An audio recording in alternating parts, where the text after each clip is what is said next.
আমি পরবর্তী প্রশ্নে চলে যাচ্ছি স্যার আপনার কাছে। পরবর্তী প্রশ্নটা অত্যন্ত ইম্পোর্টেন্ট। এটা না বলেই পারছি না।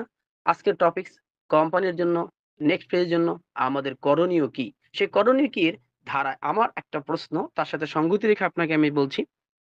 কালকেও আমাদের ক্রিস স্যার বলতেছিলেন যে আগাছা পরিষ্কার করছেন। স্যার আপনি কি বুঝলেন এটার দ্বারা? কাইন্ডলি একটু বলবেন?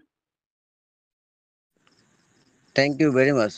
It's the most important questions for all of us because we know that where we are staying at this moment. আমরা আসলে কোথায় আছি আমরা নিজেরাই বুঝতেছি না। সেক্ষেত্রে বলতে হয় যে আগাছা পরিষ্কার করা আমাদেরকে কিন্তু সুন্দর একটা প্রথমে তুলনা করেছেন সুন্দরভাবে যে বাগান আর বাগানের সৌন্দর্য হচ্ছে কি ফুল গাছ।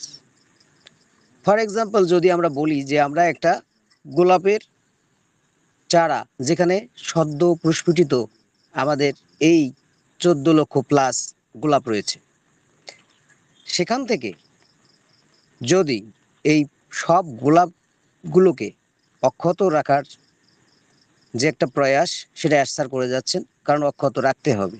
আর সেই অক্ষত রাখা মানে হচ্ছে কীট পতঙ্গ থেকে হেফাজত করা, তার চতুর্পাশে যে ঝঞ্ঝালগুলো আছে সেগুলোকে সুন্দরভাবে পরিষ্কার করা। তাহলে কি হবে, গাছটা সুন্দরভাবে পরিচর্যিত হবে এবং সেখানের ফুলগুলো সব থেকে সুন্দর হবে। তার মানে হচ্ছে যে আমরা যারা অনেকেই মনে করি যে অনপ্যাসিভ কোম্পানি এখনো আসেনি, অনপ্যাসিভ কোম্পানি যে ও ট্র্যাকিং সিস্টেমের কথা বলেছে, ও ট্র্যাকার সেটা এখনো আসেনি। আমরা অনপ্যাসিভ আসতেছে না, আমরা অনেকেই ফিনান্সিয়াল ফ্রিডম হতে পারতেছি না, অনেকে চলতে পারতেছি না। তাই আমরা কি করতেছি, বিভিন্ন ধরনের পঞ্জি স্ক্যাম কোম্পানি, বিভিন্ন ধরনের লিঙ্ক, আর্নিং জেনারেটেড লিঙ্ক, বিভিন্ন ধরনের বিশেষ করে অ্যাফিলিয়েট লিঙ্ক, আমরা এগুলো শেয়ার করতেছি, মানুষকে উদ্বুদ্ধ করতেছি আসেন, অনপ্যাসিভ না আসা পর্যন্ত আপনারা বসে থাকবেন না, আমরা আসেন এখানে কিছু ইনকাম করি। অ্যাকচুয়ালি সেখানে কি কোনো ইনকাম হয়? হয় না। সেখানে আমরা বিভিন্ন রকম ইনভেস্ট করতেছি, এই ইনভেস্টমেন্ট প্ল্যাটফর্মগুলোতে আমরা গিয়ে অনেকে পথের ফকির হয়ে যাচ্ছি। যখন কোম্পানি চলে যাচ্ছে তখনই যারা আমাদের এখানে উদ্বুদ্ধ করতেছে, যারা বলতেছে এমএলএম কোম্পানিগুলো এরকমই হয়, যতদিন টেকে ততদিনে আর্নিং করে নেই। কিন্তু তারা কি চিন্তা করে যে আমি যাদেরকে এখানে ইনভলভ করতেছি তারা কে? তারা হচ্ছে অনপ্যাসিভের ফাউন্ডার। আমি যাদেরকে এখানে ইনভলভ করতেছি তারা কে? তারা দিনে আনে দিন খায়। তারা স্বপ্ন দেখতেছে আমার উপর বিশ্বাস করে যে কিছু টাকা ইনকাম করে হয়তো আমি দুবেলা দুমুঠো খেতে পারবো। তাদেরকে আমরা কিন্তু ঠকাচ্ছি। আর এই ঠকানোটা হচ্ছে পুরো অনপ্যাসিভকে ঠকানো। কারণ যেখানে স্যার যুদ্ধ করে যাচ্ছেন যে আমরা মানবতার কাজ করব, আমার রিয়েল কোম্পানি, আমার রিয়েল প্রোডাক্ট, রিয়েল বিজনেস এবং আমার সব ডকুমেন্ট রিয়েল। সো আমি এই পৃথিবীকে নতুনভাবে সাজাতে যাচ্ছি, আমি করাপশনকে কারেকশন করতে যাচ্ছি। সেখানে যদি আমাদের ভিতরেই করাপশন থাকে, আমরাই যদি করাপ্টেড হই, তাহলে কিভাবে আমরা অনপ্যাসিভের ফাউন্ডিং মেম্বার হতে পারি? দ্যাটস ওয়াই স্যার তাদেরকে, যারা এই সরল সহজ মানুষদেরকে বিভিন্ন রকম প্রলোভনা দেখিয়ে তাদের সর্বশান্ত করে দিচ্ছে এবং নিজে কয়েক মাস চলতে পারতেছে, সেই সমস্ত মানুষদেরকে তুলনা করেছেন স্যার কীট পতঙ্গের সঙ্গে, যারা এই গোলাপের চারাটাকে নষ্ট করে দিচ্ছে, ফুলগুলোকে পাপড়িগুলোকে ঝরাই দিচ্ছে, ফুলের সৌন্দর্যকে নষ্ট করে দিচ্ছে। তাই স্যার নিজে দায়িত্ব নিয়েছেন যে আর এটাকে সহ্য করা যায় না। তাই আমাদের, আপনারা সকলে জানেন আমাদের লিগ্যাল টিম রয়েছে, স্ট্রং লিগ্যাল টিম, আমাদের সাপোর্ট টিম রয়েছে, আপনারা জানেন। তার সাথে আমাদের ট্যাগ টিম রয়েছেন, তার সাথে রয়েছে আমাদের ফুললি মনিটরিং টিম। সেই মনিটরিং টিম সর্বদা আমাদের লেটেস্ট টেকনোলজি ইউজ করে, আমি এখানে একটু বলে নেই, আমরা হয়তো অনেকে আপনারা আমার কথাটা অন্যভাবে নিতে পারেন। আমরা কিন্তু যখন অন প্যাসিভের আইডিতে সর্বপ্রথম ও ফাউন্ডারে প্রবেশ করেছি, সেই প্রথমে কিন্তু আমাদের সকলের আইপি অ্যাড্রেস, সকলের মোবাইল নাম্বার সব কিছু কিন্তু দেয়া আছে। আপনারা যদি কেউ ও কানেক্ট ইউজ করে থাকেন, তাহলে ও কানেক্টে আপনারা অনেক কিছুই দেখতে পেয়েছেন, যেটা আমি নিজ চোখে দেখেছি, যে আমার আইপি অ্যাড্রেস, আমি কোন ফ্রিকুয়েন্সি কথা বলতেছি, কত ফ্রিকুয়েন্সিতে কথা বলতেছি, সাউন্ড কেমন হচ্ছে, আমার মোবাইল নাম্বার সব কিছু সেখানে শো করতেছিল এবং রেকর্ড হচ্ছিল। তাহলে আমরা কেন সেই প্রযুক্তির কথা ভুলে যাই? অনপ্যাসিভের প্রযুক্তি হচ্ছে লেটেস্ট সুপার এআই প্রযুক্তি। সেই প্রযুক্তিকে কাজে লাগিয়ে স্যার টিমের সহায়তা নিয়ে আমরা যারা এই কুকর্মগুলো করেছি, যাদেরকে ঠকিয়েছি, এখনো ঠকিয়ে যাচ্ছি, বিভিন্ন গ্রুপে বিভিন্ন লিঙ্ক শেয়ার করতেছি, বিভিন্ন রকম নেগেটিভ তথ্য দিচ্ছি, বিভিন্নভাবে মানুষকে হেজিটেশনের মধ্যে ফেলে দিচ্ছি। আমরা স্যারের কথাকে না বুঝে যারা বিভিন্নভাবে ডেট বলে দিচ্ছি যে আজকে আগামী সপ্তাহে লঞ্চ করবে, আপনি কোটিপতি হয়ে যাবেন 1 মাসের মধ্যে, আপনি ওএস দেখার পরে নিজে অজ্ঞান হয়ে যাবেন, billions of dollar millions of dollar দেখবেন। এই ধরনের কীট পতঙ্গকে স্যার নিজে হাতে খুঁজে খুঁজে বের করে ওই গোলাপের বাগান থেকে, ওই চারার পাশ থেকে সবগুলোকে সেটে ফেলে দিচ্ছে। তার মানে কি বোঝানো হচ্ছে? আমাদের এটা রিয়াল কোম্পানি, এখানে রিয়াল হার্টেড পিপলরা থাকবে, এখানে আমাদের বিজনেসটা হবে রিয়াল, মানবতার জন্য বিজনেস হবে, কার সাথে ভণ্ডামো করার জন্য এই বিজনেস হবে না। দ্যাটস ওয়াই সেদিন আমাদের শুধু বিলমার স্যারও বলেননি, আমাদের ক্রিস জনসন স্যার স্ট্রেট বলে দিয়েছেন যে অ্যাশ কিন্তু এখন নিজে নেমেছেন, এই আগাছাগুলো পরিষ্কার করতেছেন। তার মানে আমরা এখানে বুঝতে পারতেছি যারা আমরা এই ধরনের কার্যকলাপ করেছি তাদের বিদায় ঘন্টা কিন্তু বেজে গেছে। সো আমরা সকলে অ্যালার্ট থাকবো। আমরা নেক্সট যে ফেজে যাচ্ছি, একদম সদ্য প্রস্ফুটিত গোলাপের সুবাস নিয়ে আমরা নেক্সট ফেজে যাব ইনশাল্লাহ, এতে কোনো সন্দেহ নেই। এবং যেখানে যে লোকগুলো ইন করবে তারা হবে রিয়েল ফাউন্ডার, তারা হবে রিয়েল হার্টেড পিপল, তারাই হবে মানবতার একদম কাণ্ডারি। স্যারের সঙ্গে হাতে হাত মিলিয়ে আমরা নতুন ফেজে যাব। ততক্ষণ পর্যন্ত নতুন ফেজে যাবে না যতক্ষণ পর্যন্ত না আমাদের এই বাগানটা সম্পূর্ণ নিট অ্যান্ড ক্লিন হবে। এটা নির্ভর করে আমাদের উপর। সো আসুন আমরা সকলে পজিটিভ থাকি। স্যারের সেই মহান বাণী we are so in it to win ইট, সেটার উপর বিশ্বাস রাখি। আমরা সকলে we are working for humanity, সেটাকে আমরা বিলিভ করি, অন্তরে ধারণ করি, এবং সেই অনুপাতে ধৈর্য রেখে এনজয় দ্য প্রসেসের মধ্যে থেকে নেক্সট ফেজের জন্য মহান সৃষ্টিকর্তার দরবারে আমরা প্রার্থনা করি যেন আমরা খুব ইজিলি, খুব সুন্দরভাবে, without any hesitation, without any problem আমরা যেন সেখানে ইন করতে পারি, এবং নিজের প্রজন্মর পর প্রজন্মের যে একটা আর্নিং রয়েছে, যে একটা রিজিকের ব্যবস্থা রয়েছে, সেটাকে যেন আমরা কখনোই তুচ্ছ করে না দেখি, আমরা যেন সেখানে জয়েন করে সকলে জীবনকে পরিবর্তন করতে পারি। আই হোপ আপনারা সকলে বুঝতে পেরেছেন। Thank you. ধন্যবাদ স্যার। এ প্রসঙ্গে আমি আরেকটু অ্যাড করব। স্যার এই ৩ টি ওয়েবিনারে, অর্থাৎ ১০ তারিখ, ১৬ তারিখ এবং ৩ মে যেকোনো একটা ওয়েবিনারে বলেছিলেন যে দুঃখ লাগে, এভাবে বলেছিলেন, বাংলায় বলি, যে কিছু রেপুটেড পাপী আছে। অর্থাৎ অনপ্যাসিভ এর জগতে কিছু রেপুটেড পাপী আছে। যারা রেপুটেড, বিখ্যাত অনপ্যাসিভ এর জগতে, তারা করে কি এই ফাঁকে, এই সময়ে তারা দ্বিমুখী আচরণ করছে। অনপ্যাসিভ এর সাথে তারা থাকছে, পাশাপাশি তারা সাধারণ কিছু ফাউন্ডিং মেম্বার আছে, তাদেরকে তারা নিজেরও রং, ওই সাধারণ ফাউন্ডারেরও রং, রং মিলে রঙের দিকে যাচ্ছে। এ প্রসঙ্গে তিনি বলেন যে কিছু প্যাসিভ ফাউন্ডিং মেম্বার আছে, যারা হঠাৎ ঘুম থেকে কুম্ভকর্ণের ঘুম দেয়। এভাবে বলছে কুম্ভা, ইংরেজিতে বলেছেন কুম্ভা, অর্থাৎ কুম্ভকর্ণের ঘুমায়। উঠে এসে হঠাৎ করে আরেকজনের কানে বিষ ঢেলে দিচ্ছে যে, "এ তো আসবে না রে ভাই, এ তো অনেক দিনের বিষয়, এ আসলে আসবে না, এরকমই করবে।"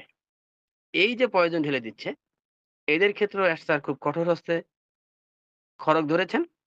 অর্থাৎ ৩ টি বিষয়: রেপুটেড পাপি, mass people, wrong side and passive যারা।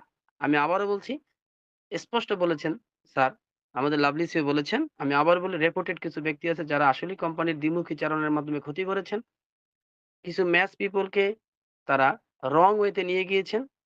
উভয়ই এখানে ক্ষতিগ্রস্ত হয়েছেন, এবং কিছু প্যাসিভ কুম্ভকর্ণের ঘুমিয়ে উঠে এসে হঠাৎ করে কানে বিষ ঢেলে দিচ্ছে, আরেকজনকে ক্ষতিগ্রস্ত করছে। এই ৩ টি শ্রেণীকে তিনি উল্লেখ করেছেন তার ওয়েবিনারে, এবং তিনি ৩ টি শ্রেণীর প্রতি খুবই তার উষ্মা, অর্থাৎ তার খুব ক্ষোভ, অর্থাৎ কোম্পানির জন্য তারা কিন্তু আসলেই ক্ষতির কারণ হয়ে দাঁড়িয়েছে, এবং এক্ষেত্রে তিনি সেই হয়তোবা বাগানে তিনি সেই উইডটাকে কিন্তু উইড আউট করছেন। আগাছাকে মুক্ত করছেন বাগান থেকে। আমরা সকলে প্রে করি আমরা যেন অক্ষত থাকতে পারি। আমরা যেন সবাই এই জায়গাটাতে নিজেকে আমরা 2P অবলম্বন করতে পারি। 2P মানে হলো পজিটিভ অ্যান্ড প্যাশন্স। আমি আবার বলি, 2P যেন আমরা অবলম্বন করতে পারি। একটা P হলো প্যাশন্স, আরেকটা P হলো পজিটিভ। আমরা যেন ধৈর্য ধরি, আমরা যেন ইতিবাচক থাকি এবং আমরা যেন লয়াল থাকি। যে মাইন্ডসেটের কথা রেড স্যার বারবার বলেছেন যে মাইন্ডসেট। তোমার মাইন্ডসেট ঠিক করো নেক্সট ফেজে যাওয়ার জন্য। সেই মাইন্ডসেটটা কি? ওই যে একটু আগে বললাম, আমরা যেন না ভাবি, আমরা যেন ভেবে না বসি, এখানে কোনো এফোর্ট দেওয়া লাগবে না।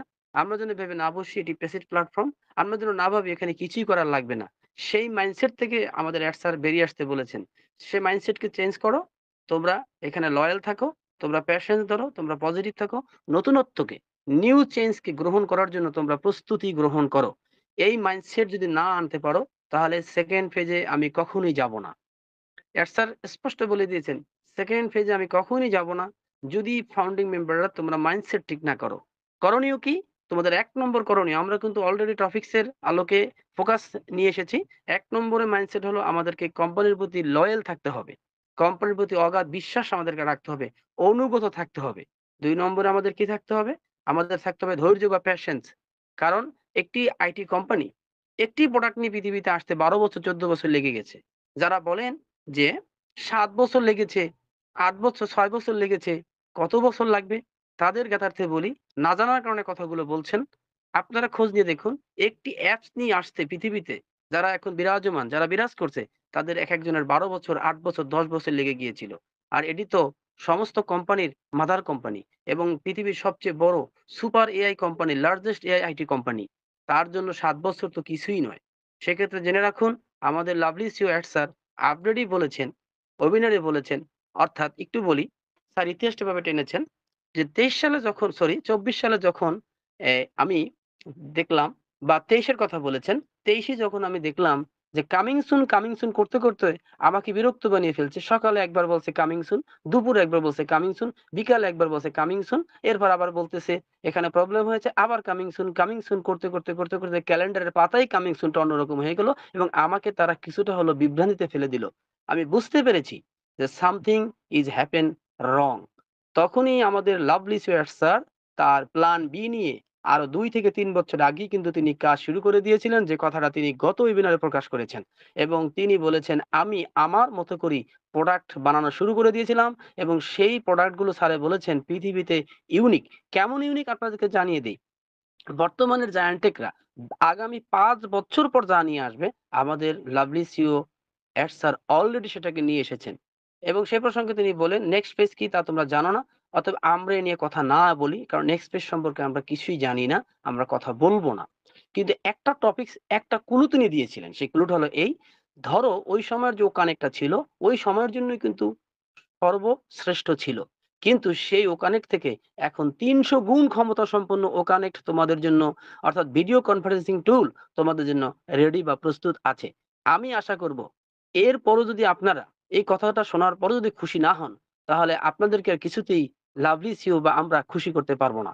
কারণ যেই প্রোডাক্টটা পৃথিবীতে ৫ বছর পর যে কোম্পানিগুলো নিয়ে আসবে বলতেছে, বর্তমান রানিং যে কোম্পানিগুলো তারা ৫ বছর পর যা নিয়ে আসবে আমরা অলরেডি এখনই তা নিয়ে এসেছি। এজন্যই বলেছে আমরা কারো প্রতিদ্বন্দ্বী নই। কারণ আমরা তো ইউনিক, আমরা তো অতুলনীয়, আমরা তো নিরুপমা, তিলোত্তমা। আমাদের সাথে কারো তুলনাই চলে না। সুতরাং আমাদের কোনো প্রতিযোগী নেই।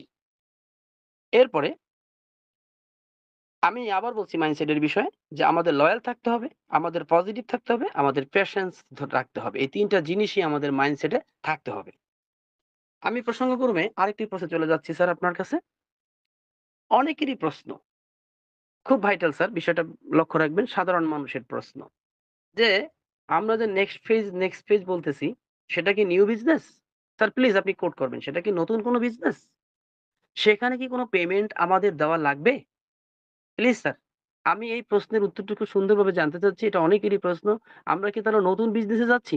সেখানে আমাদের কি আবারও পেমেন্ট প্রয়োজন হবে? Thank you sir. আপনার উত্তর থ্যাংক অপেক্ষায় ইউ। রইলাম। It's also a most valuable questions. আমরা যারা মনে করতেছি অলরেডি বিভিন্ন গ্রুপে আমাদের অ্যাডসারের ১০ তারিখের মিটিং, ১৬ তারিখের মিটিং, এরপরে বিভিন্ন গ্রুপে আমরা বিভিন্ন রকম কথাবার্তা পর্যবেক্ষণ করেছি, যা ছিল আপডেটের সম্পূর্ণ বিপরীত। আমরা যখন শুনেছিলাম যে আমাদের টোটালি আমরা নতুন একটা বিজনেসে যাচ্ছি, এইটাকেই কোডিং করে আমরা নিজেরাই নিজেদের মধ্যে বিভিন্ন রকম মন্তব্য ছড়িয়ে দিয়েছি। আমরা কোশ্চেন করেছি অন প্যাসিভ কি থাকতেছে না, অন প্যাসিভ কি শেষ হয়ে যাচ্ছে, নতুন করে কোম্পানি হবে, নতুন করে পে করতে হবে, নতুন করে আবার আমরা প্রোডাক্ট প্যাকেজ করব, নতুন করে আবার আমাদের ঝামেলা পোহাতে হবে। এর স্যার কিন্তু সেখানে বলেছিলেন, কি বলেছিলেন, আমরা যেটা অনেকেই শুনেও না শোনার ভান করেছি। কেন? কারণ এই কোমলমতি মানুষদেরকে যদি কাজে লাগিয়ে আবারও আমরা বলতে হয় দুঃখের সহিত যে ইতিপূর্বে যে ডাটাগুলো ছিল সেই ডাটাগুলো আবার এর স্যারের মতো বলতে হয় যে আগাছা পরিষ্কার করতেছে। কিরকম? আমরা অনেকেই কিন্তু রয়েছি যে আমরা যখন পে করেছিলাম ফার্স্ট ওকানেক্ট প্রোডাক্ট পারচেস করেছিলাম, সেই সময় ফর এক্সাম্পল যদি আমাদের 12,000 14,000 টাকা লেগেছিল বা 16,000 টাকা লেগেছিল, আমরা সেটাকে অনেকের কাছ থেকে 25,000 20,000 30,000 করে নিয়ে তাদেরকে ঠকিয়েছি। সে ডাটাও কিন্তু এস স্যারের কাছে রয়েছেন। তো সেই রকম কিছু দুষ্কৃতী মহল এই কথাটাকে কনভার্ট করে বলেছে নতুন ফেজ আসবে, অন প্যাসিভ আর অন প্যাসিভ থাকতেছে না, অন প্যাসিভ আর নতুন করে চালু হবে না, নতুন করে একটা বিজনেস চালু হবে, সেই বিজনেসে নতুন করে আমাদের আবার ইনভেস্ট করতে হবে, আবার 6 মাস 1 বছর পর আবার এই বিজনেসটা স্টপ হয়ে নতুন করে বিজনেস চালু হবে। নো, এটা 100% রং আইডিয়া। আমরা শুধুমাত্র এর স্যারের যে কথাগুলো শুনি, কিন্তু এই কথাগুলোর মধ্যে রয়েছে একটা করে কাব্যিক শব্দ, কবিতার মতো এর স্যারের কথা। আগের লাইনকে বাদ দিয়ে পরের লাইন ব্যাখ্যা করা অসম্ভব। এর স্যার বলেছেন যে গত 2023 সালে আমরা যে ওকানেক্ট প্রোডাক্ট মার্কেটে নিয়ে এসেছিলাম সেখানেও ছিল আমার দ্বিধাদ্বন্দ্ব। আমি আমার বারবার টিমকে বলেছি যে এটা লঞ্চ করার মতো প্রোডাক্ট এখনো তৈরি হয়নি, আমার আরো সময় দরকার। ঘটনা হচ্ছে যে জিনিসটা কিন্তু তারপরেও তারা, অর্থাৎ এই যে কুলুষিত ব্যক্তিরা, তারা এর স্যারকে বিভিন্নভাবে চাপের মুখে ফেলে বিভিন্ন মিথ্যা তথ্য দিয়ে আমাদের ওকানেক্টকে লঞ্চ করিয়েছিলেন। সেই লঞ্চ করার পর আমরা জানি থার্ড পার্টি পেমেন্ট সিস্টেম যেটা এর স্যার বলেছিল তার বিরুদ্ধে করেছে, তারা তাদের মতো করে করেছে এবং তাদের অ্যাকাউন্টে সেই ব্যালেন্সগুলো নিয়েছে, যেটা ছিল 2023 সাল অন প্যাসিভের জন্য ভয়ঙ্কর একটা সাল, এবং সেটা আবার সুখেরও সাল, কারণ শত্রুকে চেনার সাল। যখন এর স্যার সবকিছু বুঝতে পারলেন, আমাদের টোটালি প্লে স্টোরে আমাদের অ্যাপসগুলো চলে আসলো। সেই অ্যাপস চলে আসার পর যখন অ্যাড স্যারকে বুঝ দেওয়া হলো যে অ্যাপসও সুন্দরভাবে কাজ করতেছে, অ্যাড স্যার যখন ঘোষণা দিলেন যে আপনারা প্লে স্টোরে আমাদের ওয়েবসাইটে দিয়ে দিল, প্লে স্টোরের লিঙ্ক দিয়ে দিল, সেখান থেকে আমরা যখন ডাউনলোড করা শুরু করলাম তারপর থেকে তারা প্রবলেম জুড়িয়ে দিল, অর্থাৎ অ্যাড স্যারকে আবার ঝামেলার মধ্যে ফেললো। এই 2023 সালটা ছিল আমাদের জন্য এইরকম একটা বিভীষিকাময় সাল। সেই ঘটে যাওয়া ঘটনাগুলো থেকে অ্যাড স্যার যে শিক্ষা গ্রহণ করেছেন, সেই শিক্ষা গ্রহণ করার কাল ছিল 2024 সাল, এবং তিনি আমাদের সকলের কথা চিন্তা করে যাতে আমরা কেউ কষ্ট না পাই তাই নিজের বুকে পাথর চাপা দিয়ে সমস্ত কথাগুলোকে চেপে রেখে তিনি প্ল্যান বি অনুযায়ী কাজ করেছেন, শুধুমাত্র আমাদের এই 14 লক্ষ ফাউন্ডিং মেম্বাররা যাতে খুশি থাকে, আনন্দ থাকে, সেই লক্ষ্যে যাতে পৌঁছতে পারে, তাই তিনি সমস্ত কিছু বুকে চাপা দিয়েছেন। আমরা জানি এসিসির কেস হয়েছে, কিন্তু সেই কেসটা কি ছিল সেটা হায়াত ভাই যখন কোশ্চেন করবে তখন বলবো। তো টোটালি আমাদের 2023 সাল ছিল একটা বিভীষিকাময় সাল, আর 24 সাল ছিল আমাদের সেই শিক্ষাকে কাজে লাগিয়ে আবার সামনের দিকে এগিয়ে যাওয়ার সাল। আর সেখান থেকে স্যার ডিসিশন নেয় যে আমার এই অন প্যাসিভের বিজনেসের সিস্টেমটাকে আমি চেঞ্জ করব, নট অন প্যাসিভকে। আমি অন প্যাসিভকে কখনো পরিবর্তন করব না, কারণ সারা বিশ্ব জুড়ে অন প্যাসিভ হয়েছে একটা ব্র্যান্ড, সেই ব্র্যান্ড কখনো চেঞ্জ হয় না। কিন্তু আমরা যারা বিজনেস করি তারা কিন্তু জানি বিজনেসের আমাদের যা নামগুলো দেই, যে ট্রেডার্স দেই, সেই ট্রেডার্সের নাম চেঞ্জ হয় না, কিন্তু আমার বিজনেসের যে ইকুইপমেন্ট থাকে সেগুলো কিন্তু চেঞ্জ হয়। ঠিক অ্যাড স্যার সেই কথাটাই বলেছেন যে এখানে অন প্যাসিভের নাম চেঞ্জ হবে না, এখানে অন প্যাসিভের সিস্টেমটা চেঞ্জ হবে, অর্থাৎ নিউ একটা বিজনেস, নিউ রেভলিউশনারি বিজনেস আমরা একটা দেখতে যাচ্ছি। তার মানে এই নয় যে অন প্যাসিভের ইতিপূর্বের প্রোডাক্টগুলো থাকবে না, প্রোডাক্ট থাকবে কিন্তু সেই সিস্টেমটা থাকবে না। কোন সিস্টেম? প্রত্যেকটা প্রোডাক্টে যে ফিচারগুলো ছিল, যে অ্যাডভান্টেজ ছিল, যে বেনিফিট ছিল, সেগুলোকে একদম রকেটের সঙ্গে তুলনা করেছেন। সেখানে স্পেস এক্স এর উদাহরণ দিয়েছেন যে প্রথম রকেটটা যখন ডিস্ট্রয় হয়ে গেল, অর্থাৎ আমাদের এই প্রথম বিজনেসটা যখন 23-এ স্টার্ট করলাম সেটা যখন ডিস্ট্রয় হয়ে গেল, সেই ডিস্ট্রয়ের জিনিস নিয়ে তাতে আমি নতুন কিছু প্রবেশ করাবো না, কেন করাবো না? কারণ সেই রকেটকে আমি জোড়াতালি দিতে পারবো না, সেই রকেটকে আমি সেলাই করতে পারবো না। যদি জোড়াতালি দেই, সোজা বাংলায় বলতেছি, সেলাই করি, তাহলে কি হবে? রকেট পুড়ে যাওয়ার গন্ধটা সেখানে থাকবে, সেখানে কোনো ওয়েল স্মেল আসবে না, সুগন্ধ আসবে না। যার কারণে তিনি সেটাকে একদম মাথার থেকে ঝেড়ে ফেলে নতুন যাতে স্মেল আমরা পাই, যাতে আমরা সুন্দর একটা গন্ধ পাই, সেই গন্ধের জন্য উনি বুঝিয়েছিলেন যে আমরা যা যাচ্ছি সেটা হচ্ছে একটা নিউ বিজনেস, অর্থাৎ নিউ সিস্টেমে আমরা ইন করতেছি। তার মানে এই নয় যে ওয়ান প্যাসিভ চলে যাচ্ছে, ওয়ান প্যাসিভ চলে যাওয়ার মতো নয়। সেই প্রসঙ্গে স্যার বলেছিলেন যে একমাত্র সৃষ্টিকর্তাই পারে ওয়ান প্যাসিভকে ধ্বংস করতে, ওয়ান প্যাসিভকে একদম মিশিয়ে দিতে। তাছাড়া এই পৃথিবীর জমিনে কেউ নাই যে এই ওয়ান প্যাসিভকে ধ্বংস করতে পারে, ওয়ান প্যাসিভের লক্ষ্য থেকে তাই বিচ্যুত করতে পারে। সেই অনুপাতে আমাদের স্যার কিন্তু কাজ করে গেছেন এবং নতুন কিছু সিস্টেম অ্যাড করেছেন। সেটা আমি হায়াত ভাই কোশ্চেন করলে বলবো, ওয়ান আফটার অ্যানাদার, লং হয়ে যাচ্ছে। এই কারণেই স্যার বলেছেন যেহেতু আমাদের প্রোডাক্টের নাম ঠিক থাকবে, ওয়ান প্যাসিভ ব্র্যান্ডের নাম ঠিক থাকবে, কিন্তু সিস্টেমগুলোকে আমরা চেঞ্জ করতেছি। এই সিস্টেমের মধ্যে রয়েছে, আমরা যে অ্যাফিলিয়েট লিঙ্ক শেয়ার করেছিলাম, আমরা অ্যাজ এ একজন ফাউন্ডিং মেম্বার, এই ফাউন্ডিং মেম্বার কখনো প্রচারক হতে পারে না। কারণ আমরা ইতিপূর্বে একটা বলছিলাম যে we are brand ambassador. Brand ambassador মানে কি? ব্র্যান্ড অ্যাম্বাসেডর মানে হচ্ছে একটা ব্র্যান্ড কোম্পানির অ্যাম্বাসেডর, অর্থাৎ তারা কি করবে? এই কোম্পানির কাছ থেকে চুক্তিভিত্তিক 2 বছর বা 3 বছরের একটা ডিল করবে। তারা মাসে মাসে তারা একটা টাকা নিবে এবং সেই টাকা নিয়ে তারা এই কোম্পানির গুণগান গাবে। আমরা কি 2-1 বছরের জন্য এসেছি? সে কারণেই এই আমাদের ব্র্যান্ড অ্যাম্বাসেডর কথাটাকে একদম তুলে দেওয়া হয়েছে। আমরা হচ্ছি ফাউন্ডিং মেম্বার, প্রতিষ্ঠাতা সদস্য। আমরা যতদিন কোম্পানি ইনশাল্লাহ রবে, যতদিন বিশ্বে ইন্টারনেট রবে, ততদিন আমরা এই কোম্পানির ফাউন্ডার রব। যদি একদম পৃথিবী ডিস্ট্রয় হয়ে না যায়, শেষ অবধি পর্যন্ত আমরা থাকব। আমরা সবসময় পরিচয় দিব যে আমরা হচ্ছি এই কোম্পানির প্রতিষ্ঠাতা সদস্য। দ্যাটস ওয়াই স্যার আমাদের সকলকে বলেছেন যে আমরা যেন অতীতে ঘটে যাওয়ার ঘটনা, অতীতে যে সমস্ত কার্যকলাপ হয়েছে সেগুলোর মধ্যে আমরা যেন নাক না গলাই, সেগুলো যেন আমরা না দেখি। আমরা এই বিজনেসটাকে নতুনভাবে শুরু করতে যাচ্ছি, সেখানে নট এ সিঙ্গেল মানি, একটি টাকাও লাগবে না। নতুন বিজনেস শুরু করতে গিয়ে আমাদের একটি টাকাও নিজের পকেট থেকে দিতে হবে না। আবারও বলতেছি, নতুন ফেজে যাচ্ছি আমরা, নতুন বিজনেসে যাচ্ছি। তার মানে এই নয় যে অন প্যাসিভের নাম চেঞ্জ হচ্ছে, ব্র্যান্ডে থাকতেছে, প্রোডাক্টে থাকতেছে, শুধু প্রোডাক্টের ফিচার, অ্যাডভান্টেজ অ্যান্ড বেনিফিট গুলো চেঞ্জ হয়ে পুরো নতুন একটা সিস্টেম আমাদের সামনে আসতেছে। কিন্তু এই সিস্টেমের জন্য নট এ সিঙ্গেল পারসন, কোনো একজন ব্যক্তিকে একটি টাকাও নতুন করে এই ওয়ালেটের মধ্যে নিজের পকেট থেকে ইনক্লুড করতে হবে না। এবং কাউকেই কাউকেই আবার বলতেছি, একটি টাকাও এখানে নিজের পকেট থেকে প্রবেশ করানোর কোনো দরকার নেই। যা হবে সবকিছু আমরা অটোমেটিক ভাবে এখানে পাবো, গিফট হিসেবে কিছু পাবো। সেখান থেকে হয়তো বা আমরা কি করব, আমাদের এই নতুন সিস্টেম যেভাবে স্যার বলবেন সেভাবেই আমরা সেখানে কাজ করব এবং আমরা বেনিফিটেড হব। আমরা ভুল ধারণাটাকে ভুলে যাই, আমাদের কোনো টাকা পয়সা লাগবে না। যদি কেউ বলে থাকে, তার নাম সঙ্গে সঙ্গে আমার কাছে পাঠিয়ে দেবেন। আমি আছি, ফয়সাল ভাই আছে, যারা এখানে রয়েছেন, আব্দুল সুবহান ভাই রয়েছেন, এস্টেপ মাইনুল ভাই রয়েছেন, হাসনাইন খোরশেদ ভাই রয়েছেন, তাদের সকলকে আপনারা সেই লোকদেরকে চিহ্নিত করে দেবেন যে এরা নতুন করে আমাদেরকে বলছে যে এখানে নতুন করে টাকা দিতে হবে। কাউকেই টাকা দিতে হবে না। স্যার আমাদেরকেই নিয়ে চিন্তা করতেছেন আমরা যাতে নতুন ভাবে একটা সুন্দর বাগানে প্রবেশ করে সেখানকার সুগন্ধগুলো আমরা নিতে পারি। আমরা এনজয় দা প্রসেসের মধ্যে থাকবো। ওকে, সো এই ভুল ধারণা সকলে ভুলে যান, আমাদের কোনো টাকা পয়সা লাগবে না। ওকে, থ্যাংক ইউ স্যার। এই প্রসঙ্গে রেড বলেন, হ্যাঁ তোমাদের কারেন্সি লাগবে।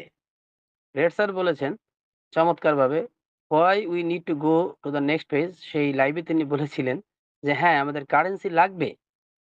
সেই কারেন্সিটা কি জানো? সেই কারেন্সি হলো তোমার লয়ালিটি, সেই কারেন্সি তোমার পেশেন্স, সেই কারেন্সি তোমার পজিটিভিটি, সেই কারেন্সি তোমার এডুকেশন। এডুকেশন মানে হলো নেক্সট পেজে যাওয়ার যে মানসিকতা, মাইন্ডসেট, সেই মাইন্ডসেটের শিক্ষণ। অর্থাৎ এখানে আমাদের এডুকেটেড করছেন, এই মুহূর্তে যে কাজগুলো করছেন কতিপয় পেজের মাধ্যমে। আমরা জানি পেজ 1, পেজ 2, পেজ 3, অর্থাৎ প্রত্যেকটা কর্পোরেট মিটিং এর ক্রিস নাম দিয়েছেন পেজ। তো page 1, page 2, page 3, page 4, page 5 এরকম যে পেজগুলো হবে, সেখানে আমাদেরকে আসলে লার্ন করবেন, আমাদেরকে আসলে কিন্তু শিক্ষিত করবেন। শিক্ষিতকরণ মানে কি? আমাদের মাইন্ডসেটটাকে এক জায়গায় নিয়ে আসবেন। সেই মাইন্ডসেটটা কি? কোম্পানির প্রতি লয়াল্টি, কোম্পানির প্রতি পজিটিভিটি এবং আমাদের প্যাশন্স। এই ৩ টি জিনিস, এই মাইন্ডসেট কিন্তু আমাদের মূলধন। এই কথাটা মনে রাখবেন। আবারও বলছি, ফিন্যান্সিয়াল কোনো কস্ট এখানে লাগবে না। No cost. এট স্যার জোর দিয়ে বলেছেন, "নো কস্ট হিয়ার।" এখানে কোনো কস্ট লাগবে না। এবং রেট তার প্রসঙ্গে বলেছেন, এখানকার কারেন্সি বা মুদ্রা একটাই, সেটা হলো মাইন্ডসেট। আর মাইন্ডসেটের ভিতরে কি আছে প্যাকেজে? সেই প্যাকেজ আছে আমাদের লয়াল্টি, আমাদের আনুগত্য, আমাদের ধৈর্য, প্যাশেন্স, আমাদের পজিটিভনেস এবং আমাদের এখানে পরিবর্তনকে আলিঙ্গন করার বা এমব্রেস করার জন্য যে শিক্ষণ, মানসিকতা, সেই মানসিকতা। আসুন আমাদের করণীয় বিষয়গুলো সংক্ষেপে যদি আমরা বলি, আমরা এগুলোকে আজকে থেকে ধারণ করি, আজকে থেকে গ্রহণ করি। আসুন মাইন্ডসেট গ্রহণ করি। মাইন্ডসেট গ্রহণ করি এই যে নিউ ফেজে যেয়ে আমরা সেখানে অবশ্যই আমরা বরাবরের মতো অ্যাক্টিভ থাকবো। লাইক, কমেন্ট, শেয়ার করব। কোম্পানির প্রত্যেকটা জিনিসকে আমরা ব্যবহার করার চেষ্টা করব। আমরা অন্তত অ্যান্ড্রয়েড সেটটাকে যেভাবে ইউজ করা শিখেছি, কি আমরা এডুকেটেড কি আনএডুকেটেড অর্থাৎ এডুকেটেড নই, যেই হই না কেন স্কুল কলেজে গিয়েছি কিংবা যাইনি, যেভাবেই হোক না কেন আমরা কিন্তু এখন অ্যান্ড্রয়েড সেট ইউজ করতে জানি। সেরকমই আমাদের কোম্পানির প্রোডাক্ট গুলোকে আমরা ওইভাবে ব্যবহার করা একটু করে শিখব। এই ধরনের মানসিকতা যেন আমরা গ্রহণ করি।